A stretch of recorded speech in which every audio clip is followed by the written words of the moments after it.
करना पड़ेगा, उसमें आपको ध्यान लगाना पड़ेगा, उसमें आपको एक मूर्ति तैयार करनी पड़ेगी। लेकिन सगुणाकार में मूर्ति प्रत्यक्ष होती है। हाथ में गणेश जी हैं तो गणेश जी का स्वरूप होगा, उनकी चूहा सवारी है, हाथों में है दुर्गा माता, विष्णु भगवान इत्यादि।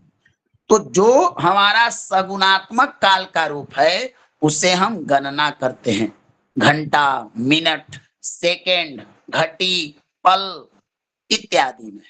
तो हमको समय का उसी परिभाषा को समझना है। ज्योतिष शास्त्र कहता है कि कालः सृजति भूतानि कालः संहर्ते प्रजा। हर व्यक्ति का, हर मनुष्य का, संसार में जो भी आप चीज देख रहे हैं, देखई सुनई गुनई मन माही, जितना अनुभव कर रहे हैं वो सब एक समय के लिए निश्चित उनको किया गया, उनकी एक आयु निर्धारण की गई है। अब जैसे देखिए, आप बड़े बड़े मकान बनाते हैं, बड़े बड़े बड़ा मजबूत बनाते हैं, लेकिन उस मकान की भी आयु है। आप पेड़ लगाते हैं, उस वृक्ष की भी आयु है। अरे मनुष्य की भी आयु निर्धारित की गई है। तो उसी प्रकार हर एक चीज को एक समय का बंधन दिया गया है कि इतना से इतना तक करना है। आप मोबाइल चलाते हैं, उस मोबाइल की बैटरी, उस मोबाइल की क्षमता, उस मोबाइल का भी एक समय है, इतना से ज्यादा नहीं चल सकता। आपकी सांसों का समय है, आपकी निंद्रा का समय है, आपकी भोजन का समय है। तो हर चीज समय पर आधारित है। तो इस समय को जानना सर्व इस बहुत जरूरी है। बिना हम समय को जाने कुछ भी नहीं कर सकते। तो आइए समय की परिभाषा को, मेरी आवाज आ रही है भगवान ना?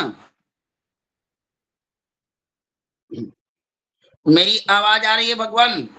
जी भगवान जी, जी आ रही है। जी, आ रही गुरुदेव, आ रही है जी गुरुदेव, आ रही है। वर्तमान आप सोचिए, आप एक कल्पना कीजिए, एक घड़ी का प्रचलन, एक जो घंटा, मिनट और सेकंड जो बनाया गया, कि कितना प्राचीन है और कितना नवीन है।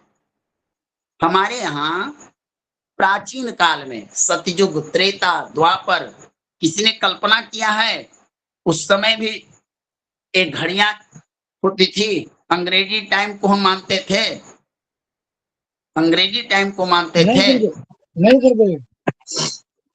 चलिए, तो क्या था? तो ज्योतिष शास्त्र के बताए गए काल का, देखिए हमेशा याद रखिए, प्रश्न कोई करे, एक काल आपसे आपसे हमसे गिना नहीं जा सकता, उसको कोई गिन नहीं सकता। वो महाकाल है, वो अनादि है, अनंत है। उपनिषद में, गीता में, पुराणों में श्लोक भरे पड़े हैं। क्योंकि यहाँ समय की एक सीमा है, कितने घंटे में क्लास खत्म, उतना नहीं। एक काल है, सहजता से, सरलता से समझिए। श्लोक भी बोलूंगा तो उसका भावार्थी आपको समझना है, और प्रमाण जो मैं कह रहा हूं वो प्रमाण है। क्योंकि एक है जो आप नहीं गिन सकते, आपके पास ना तो ऐसी कोई टेक्नोलॉजी बनी है और ना कभी भविष्य में बनेगी। एक चीज है जो आप गणना कर सकते हैं, टेक्नोलॉजी से कर सकते हैं, घड़ी से कर सकते हैं, काउंटिंग करके कर सकते हैं, गणित के द्वारा कर सकते हैं, नक्षत्र के आधार पर, ग्रह के आधार पर, सब के आधार पर। तो उसका प्रारंभ कहां से हुआ? विश्व में, विश्व में ऐसी कोई पद्धति या ऐसा कोई धर्म जो संप्रदाय हैं, जैसे अन्य लोग हैं, इतना सूक्ष्म गणना नहीं किए जितना सूक्ष्म हमारा ऋषियों ने किया, हमारे धर्म शास्त्र के विद्वज्जनों ने किया। तो कहना है शास्त्र का कि भाई देखिए, सूर्य से ही समय है। सूर्य, चूंकि सूर्य उदय होता है, शरीर में हमारा प्राण आता है, और सूर्य काल चक्रवत परिवर्तते कालः सूर्य बसा, वो जो समय का चक्र है सूर्य के अनुसार घूमते रहता है। क्यों? क्योंकि देखिए ज्योतिष शास्त्र में एक वृत्त बनाया गया है 360 डिग्री का, जिसे भचक्र करते हैं। अब ये नवग्रह उसी भचक्र को पूरा करने में उनका अपना अपना समय है। कोई 1 महीने में करता है, कोई 1.5 महीने में करता है, कोई 2.5 वर्ष में करता है, कोई 2.25 दिन में करता है। तो उसी के अनुसार समय को संसार में जाना जाए। जैसे देखिए सूर्य जिस समय 360 डिग्री की यात्रा पूरी कर लेते हैं, तो सौर मत वाले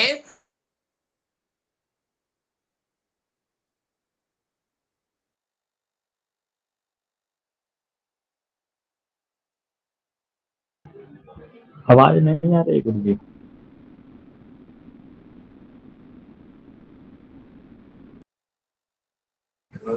आवाज बंद हो गई गुरुदेव। भगवान,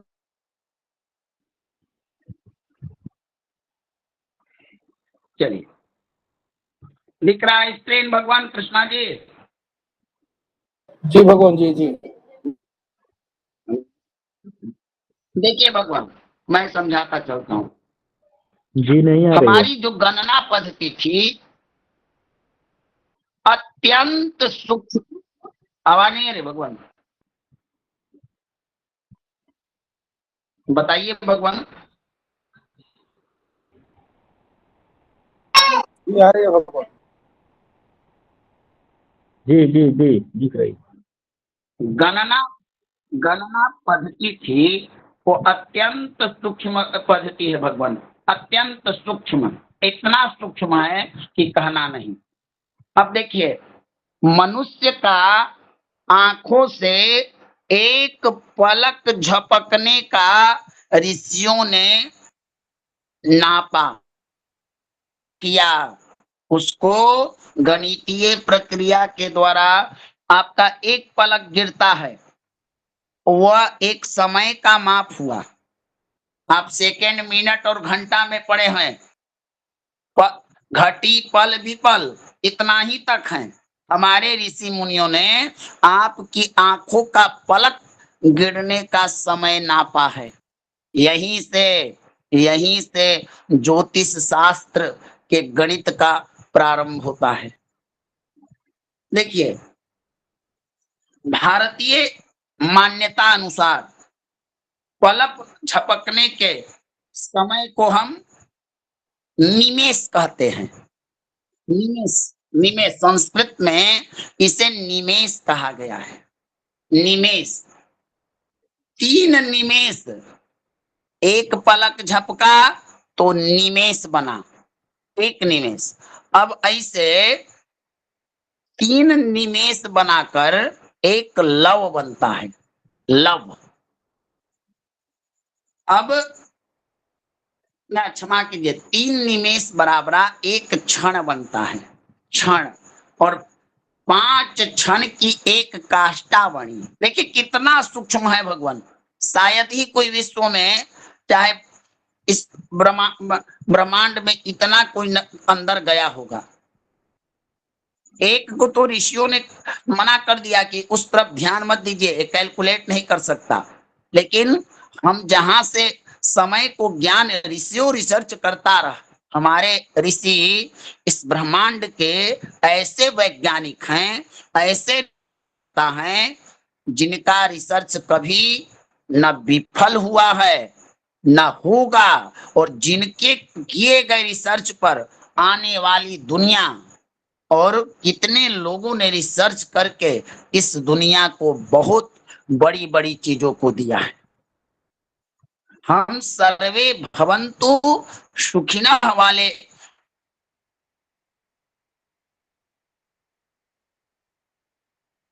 सिद्धांत के पालक हैं। तो हम पुस्तक विमान भी बनाते हैं, हम पशुपतास्त्र भी बनाते हैं, तो हम भविष्य को भी देखते हैं। हमारे पास अथर्ववेद है, तो हम यज्ञ के द्वारा पहले समय को एक गणितीय व्यवस्था बनाया। तो भगवान 3 लव अथवा एक पलक झपकना आपका होता है, इसे एक निमेष कहते हैं। 3 निमेष का एक आवाज क्षण कट रही होता है। गुरुदेव। रुकिए भगवान, एक मिनट। गाने गुरु जी आवाज आ रही है 3 आपकी। निमेष पर चलाता हूं। 3 निमेष का एक क्षण होता है। क्षण के बाद आता है भगवान काष्ठा। आप लोगों ने कभी कभी कहीं का श्लोक है, कला काष्ठादि रूपेण, कला काष्ठादि रूपेण, ऐसा कहीं पूरा श्लोक तो आपको खोजने पर मिल जाएगा। एक काष्ठा शब्द जो आती है यहीं से आया है, इस समय का ही दिया हुआ है। तो एक पलक झपकने के समय को हम एक निमेष कहते हैं। अब 3 निमेष का एक क्षण, 5 क्षण की एक काष्ठा और 15 काष्ठा की एक लघु हुई। यहां तक एक क्षण तक अंग्रेज नहीं पहुंच पाए, ना आपकी घड़ी पहुंच पाई, ना आपका कोई कैलकुलेटर पहुंच पाया। आगे बढ़िए। 15 लघु का एक घटी होता है। यहीं से 15 लघु से ही आपका घंटा मिनट बनाया गया। 15 लघु एक घटी, जिसे हम मुहूर्त कहते हैं।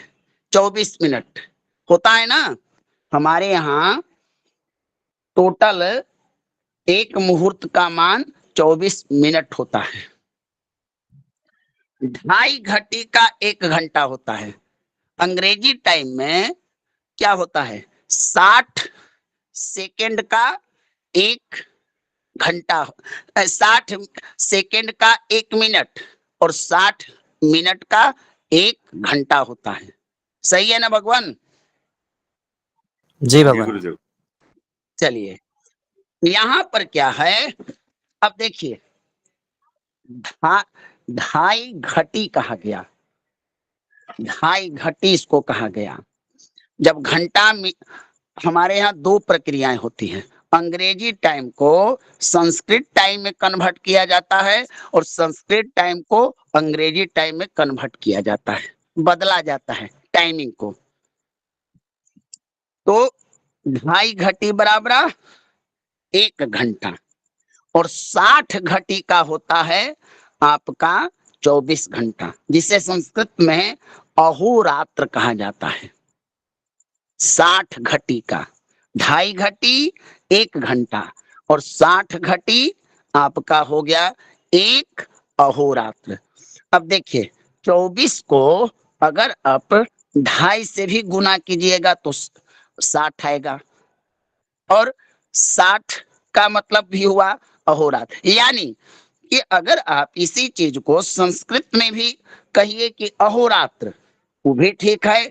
कोई बोले दिन रात यानी 24 घंटा, तो दोनों ही शब्द एक ही भाव को प्रकट करते हैं। ठीक है ना भगवान? जी गुरुदेव। अब भगवान एक दिन का आपको परिमाण मिल गया। अब आगे बढ़िए, यहां से आगे बढ़िए। हमारे यहाँ छंद शास्त्र है, छादनाति की छंद। उसमें उच्चारण करते समय गुरु अक्षर होते हैं, जिसके कुछ अक्षरों का उच्चारण में कम समय लगता है, कुछ का दीर्घ होता है, कुछ का गुरु होता है। गुरु का अर्थ होता है भगवान बड़ा। गुरुर ब्रह्मा गुरुर विष्णु गुरुर्देवो महेश्वर, बड़ा। तो 10 गुरु अक्षर के उच्चारण, ऐसे 10 गुरु अक्षर के उच्चारण में जितना समय लगता है उसे एक प्राण कहा जाता है। ये प्राण, जबकि ज्योतिष शास्त्र में इनका कहीं ना कहीं जब पंचांग निर्माण होता है भगवान, जैसे ग्रह लाघव, मकरंदिया इत्यादि, कैतके, ये सब जो सूर्य सिद्धांत से संबंधित ग्रंथ हैं, उनमें इन्हीं शब्दों का बार बार प्रयोग आया है। उन ग्रंथों को पढ़ने के लिए व्याकरण इत्यादि और प्राचीनतम लिपियों के विशेषज्ञों को ही वो समझ में आ सकता है। भले ही आज के आधुनिकीकरण करके सरल बना दें, लेकिन बड़ी जटिल है वो सब चीजें। तो वहां प्राण शब्द इत्यादि संबोधित होते हैं, इसीलिए हमारे शास्त्रों में इसको भी लिया गया है। तो एक प्राण अथवा असु कहते हैं। अब आप एक कमल का फूल ले लीजिए, कमल का फूल, कमल के पत्र में एक पतली सी सुई से छेद कीजिए, उस छिद्र के बराबर आपका एक, जैसे पत्ते में छेद कीजिएगा तो जितना जल्दी छेद हो जाए उसे हम त्रुटि काल कहते हैं। ये त्रुटि काल अत्यंत सूक्ष्म पाठ है, सेकेंड, मिनट और घंटा से भी आगे का चीज है। अब एक असु को आपने समझा ना, देखिए 10 गुरु अक्षर उच्चारण करने में जितना समय लगता है उसे प्राण कहते हैं, और या एक असु कहते हैं। एक कमल पत्र को छेदन करने में जो समय लगता है उसे त्रुटि काल कहते हैं। तो एक असु बराबर हमारा 10 बीपल यानी 4 सेकंड होता है। 10 बीपल यानी 4 सेकंड। हमारे यहाँ 60 सेकंड का 1 मिनट होता है और 60 मिनट का 1 घंटा होता है, लेकिन संस्कृत में ज्योतिषीय परिभाषा में 10 बीपल या उसे हम 4 सेकंड कहते हैं। 60 बीपल का 1 पल बनता है, 60 पल बराबर 1 पल, जिसे हम 24 सेकंड कहते हैं। 60 पल का 1 घटी होती है, जिसे घड़ी कहते हैं, घंटा एक कहते हैं। 1 घटी बराबर 24 मिनट। हमारे यहाँ के जितने मुहूर्त हैं, जितने अभिजीत मुहूर्त, विजय मुहूर्त, जितने प्रकार के दिवा मुहूर्त और रात्रि मुहूर्त होते हैं, वो 24 मिनट के ही होते हैं। 60 घटी का 24 घंटा और 2 घटी यानी 1 मुहूर्त का 48 मिनट मान कहा गया है। 30 मुहूर्त का हमारे यहाँ 1 अहोरात्र होता है। इसका मतलब हुआ कि सूर्योदय से सूर्यास्त तक 15 मुहूर्त और सूर्यास्त से अग्रिम सूर्योदय तक हमारा होता है 15 मुहूर्त। दोनों मुहूर्तों को मिलाकर 30 मुहूर्त दिन और रात में व्यतीत होते हैं। 30 मुहूर्त का 1 अहोरात्र यानी दिन रात। 1 याम दिन का चौथा भाग, जिसे प्रहर कहते हैं। प्राचीन काल में आपने रामचरितमानस, महाभारत इत्यादि ग्रंथों में चित्र जब टीवी वगैरह पर दिखाया जाता है तो उसमें प्रहर शब्द का उच्चारण होता है। कितना पहले प्राचीन काल में ग्रामीण भाषा में जो साधारण पढ़ी लिखी हमारी दादी, नानी इत्यादि जो पूर्वज होते थे, उस समय को घंटा, मिनट, सेकंड नहीं देखते थे। अभी कितना पहर रात्रि व्यतीत हुआ, कितना प्रहर शेष है, इस प्रकार से उस समय को ज्ञात करते थे। तो 8 पहर का 1 अहोरात्र होता है, यानी कि अब समझिए 24 घंटे में 8 आई 24, 3 घंटे का 1 प्रहर हुआ। 3 घंटे का 1 प्रहर होता है। और 7 अहोरात्र। 7 अहोरात्र, अहोरात्र माने अब किसी को कोई सप्ताह, अहोरात्र माने दिन और रात, तो 7 दिनों का हमारे यहाँ एक सप्ताह होता है। और 4 सप्ताह, 4 सप्ताह का एक मास या महीना कहते हैं। और 12 मास बराबरा हमारे यहाँ का एक वर्ष होता है। ये हुआ आपका प्राचीनतम सगुणात्मक सगुणाकार समय का ज्ञान। इस प्रकार से हमारे यहाँ समय की परिभाषा निर्धारित की गई है। आगे चलिए, अब हम अंग्रेजी टाइम, आधुनिकता में जो हमारे यहाँ प्रचलित है उसको समझते हैं। 1 मिनट में 2.5 पल होता है, 2.5 पल। 4 मिनट में 10 पल और 12 मिनट में 30 पल और 24 मिनट पर हमारी एक घड़ी हो जाती है, इसे घटी भी कहते हैं। 60 मिनट 1 घंटा 60 घड़ी। अब 60 विकला का एक कला हुआ, 60 कला का एक अंश बनता है। और 30 अंश, जब 30 अंश की हमारे यहाँ एक राशि बनती है। 30 यानी जैसे मनुष्य की आयु शास्त्रों में 100 वर्ष निर्धारित की गई है। अब कोई पुण्यात्मा हो तो इस का भी पार कर जाता है, 110 120 विसुंतरी दशा तक पहुंच जाता है। कोई पहले भी मर जाता है, लेकिन निर्धारित है। तो हमारे यहाँ राशियों का आयु 30 अंश है और 12 राशि का एक भगण बनता है। कुछ समय जो है भगवान पंचांगीय भाषा में कहते हैं दिनमान। सूर्योदय से सूर्यास्त तक समय जितना बीतता है उसको हम निकालते हैं। जैसे किसी का जन्म, मान लीजिए कि सूर्योदय हुआ 6:15 पर और किसी का जन्म 10:15 पर होता है, तो हमको दिन का मान निकालना पड़ेगा, जिसे दिनमान कहते हैं।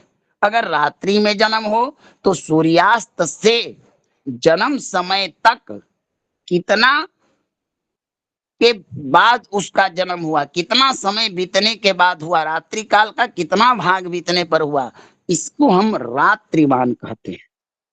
एक होता है भगवान उषा काल। उषा काल उसे कहते हैं जब सूर्योदय से 5 घटी पूर्व का जो समय होता है उसे हम उषा काल कहते हैं। उषा काल में एक मुहूर्त होता है, लगभग वही आप देख लीजिएगा, इसमें कुछ कमी बेसी हो तो ब्रह्म मुहूर्त, जिस मुहूर्त की प्रशंसा बड़े बड़े विद्वज्जन, बड़े बड़े साधक जन, बड़े बड़े, कहा जाता है कि जो व्यक्ति ब्रह्म मुहूर्त में जागृत होता है, जो ब्रह्म मुहूर्त में ईश्वर की आराधना करता है, जो ब्रह्म मुहूर्त में शिक्षा ग्रहण करता है, देवताओं की पूजा करता है, चिंतन करता है, भगवत भजन करता है, ऐसे व्यक्ति का शरीर में रोग की संभावना बड़ी कम जाती है। ऐसा नहीं है कि ब्रह्म मुहूर्त में जागने मात्र से रोग नहीं, लेकिन ब्रह्म मुहूर्त में जागने वाले और एक सूर्योदय के बाद जागने वाले, दोनों की शारीरिक क्षमता, मानसिक क्षमता, उनके शरीर की बनावट में अंतर होता है। तो उषा काल से पूर्व ब्रह्म मुहूर्त इसमें प्राप्त होता है। एक होता है प्रातः काल, जिसे संगव काल भी कहते हैं। यह होता है सूर्योदय से 3 घटी तक और फिर सायं, जिसे सूर्यास्त से 3 घटी तक कहते हैं। यही भगवान, यही गणित आपको पूरी कुंडली निर्माण में आवश्यकता पड़ेगा।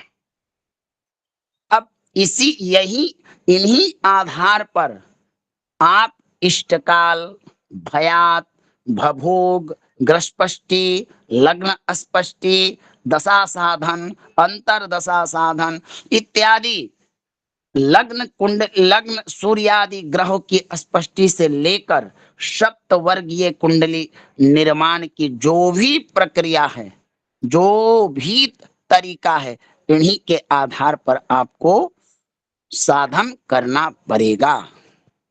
ठीक है ना भगवान।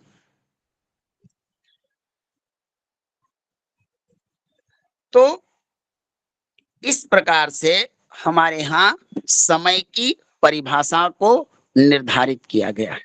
आइए अब मैं कुछ और चीज आप लोगों को बताता हूं। देखिए, अब इतना जान लेने के बाद इसका मैं आपको डाल दूंगा इतना। और प्रायः जो भी लोग पंचांग देखते हैं, इन्हीं चीजों को देखते हैं। अब देखिए, यहां से एक आपको ढेर सारी चीजें, 5 चीज कुंडली निर्माण के प्रमुख होते हैं। क्या क्या? सबसे पहले इष्टकाल। इष्टकाल क्या है? इष्ट का अर्थ होता है वह समय, वह समय। ऐसे तो संस्कृत में इसकी परिभाषा कही जाती है कि सूर्योदय से जन्म काल या अभिष्ट काल, जो हमारा इच्छित समय है, उसको हम इष्टकाल कहते हैं। अब इसके निकालने की प्रक्रिया है। इसके लिए आपको गुरु मिथिलेश जी जब कक्षा में पढ़ाएंगे तो बताएंगे। साधारण ढंग से इष्टकाल निकालने की एक प्रक्रिया है कि भाई देखिए, सबसे पहले जन्म समय को नोट कर लीजिए। वो कब से कब का है, दिन में है, रात्रि में है। दूसरा होता है कि उस स्थान का, जिस स्थान पर आपका जन्म हुआ, उसका सूर्योदय निकालना है। अब सूर्योदय निकालने का 2 प्रक्रिया है भगवान। कम जानने वाले लोग, जो ज्यादा ज्योतिष वगैरह नहीं पढ़े हैं, वो लोग क्या करते हैं कि जो पंचांग में सूर्योदय दिया होता है ना, उसी से निकाल देते हैं। अब इससे भगवान थोड़ा गणित में गड़बड़ी हो जाता है। पूछिए कि क्या हुआ? जो अभी दीपावली में गड़बड़ी चल रही है, वही गड़बड़ी आगे चलकर हो जाएगी।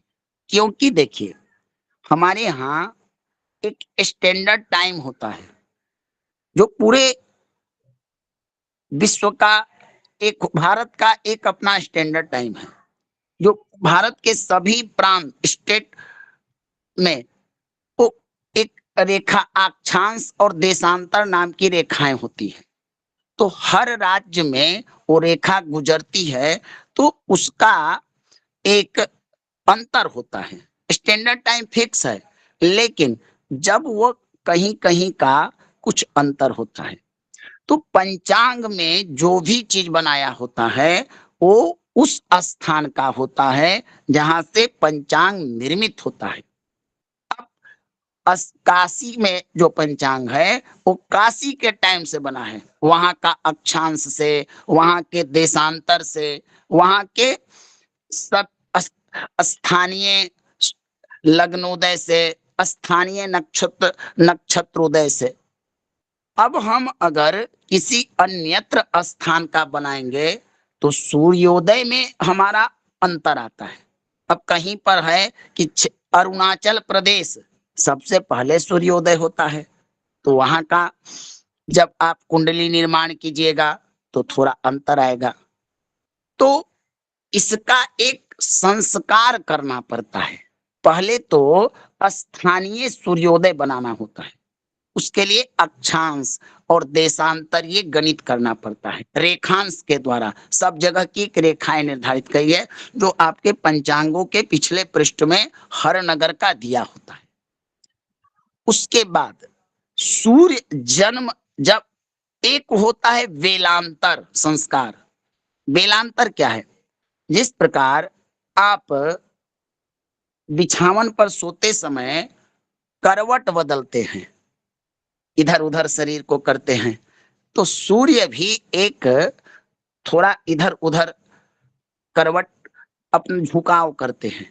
तो हर महीने में इस समय का अंतर होता है। मैंने क्या कहा कि एक एक चीजों की गणना की गई है।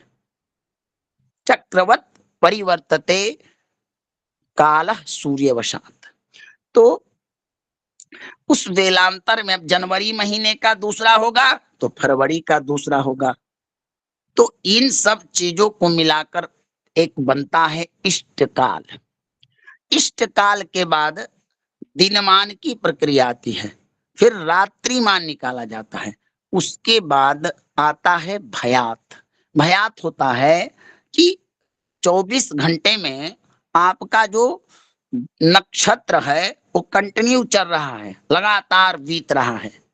अब आपका जन्म हुआ तो उस समय वह नक्षत्र उसको जितना चलना है, जितना मान है, उससे कितना बीत चुका है। तो बीता हुआ नक्षत्र के समय को हम भयात निकालते हैं। अब भयात तो निकाल लिए, अभी नक्षत्र, क्योंकि देखिए नक्षत्र के द्वारा ही आपका राशि बनेगा और राशि के से ही आपका पूरा फलित का निर्माण होगा। तो नक्षत्र और नक्षत्र से ही आपकी दशा निर्धारण होगी, दशा के बाद अंतरदशा, अंतरदशा के बाद अब यहाँ चूक होने का मतलब कि घटना का भी क्रम चूक जाएगा। आप काउंटिंग कीजिए कि शुक्र की महादशा में अमुक ग्रह की अंतरदशा चल रही है, जबकि गणित में त्रुटि होगा तो फलित झूठा हो जाएगा। तो इसलिए ऋषियों ने बड़ी पारदर्शिता, बड़ी सूक्ष्मता से इस चीज को लिया। अब भवभोग का मान होता है कि संपूर्ण नक्षत्र अब जो बीत गया, अभी हमारे नक्षत्र जो चल रहा है, जैसे किसी का रोहिणी में जन्म हुआ तो रोहिणी कितना बीता, और 1 मिनट भगवान, 1 मिनट मैं आ रहा हूं, और अभी कितना शेष उसको बीतना है, इसको हम भवभोग के द्वारा जान लेते हैं। तो ये भी आवश्यकता पड़ेगी। उसके बाद वर्तमान समय में लग्न को स्थिर करने की प्रक्रिया को हम लग्न अस्पष्टि कहते हैं। अब पूर्वी क्षितिज पर जो राशि उदित होती है उसे हम लग्न मानकर शेष ग्रहों को बिठा देते हैं, तो इसको लग्न अस्पष्टि कहते हैं।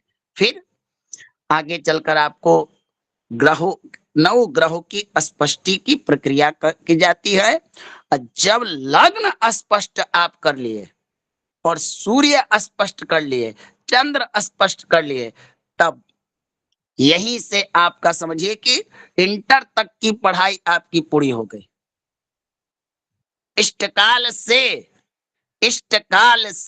जिस ज्योत इष्टकाल से चला और लग्न स्पष्टि, ग्रह स्पष्टि और सूर्य स्पष्ट, इन तीनों को स्पष्टि कर लेने के बाद भगवान आप 9 ग्रह का स्पष्टि करके तब ही जाकर आप फिर अन्य चलित भाव चक्र साधन, दशम भाव साधन, सप्तवर्गीय कुंडलियों का आप स्पष्टीकरण कर पाइएगा। तो इतनी प्रक्रिया के द्वारा एक सूक्ष्म कुंडली को निर्माण किया जाता है। ठीक है भगवान, अब किन्हीं का कोई प्रश्न हो तो आप पूछ सकते हैं कि मैंने गलत बताया या सही बताया। बताइए भगवान।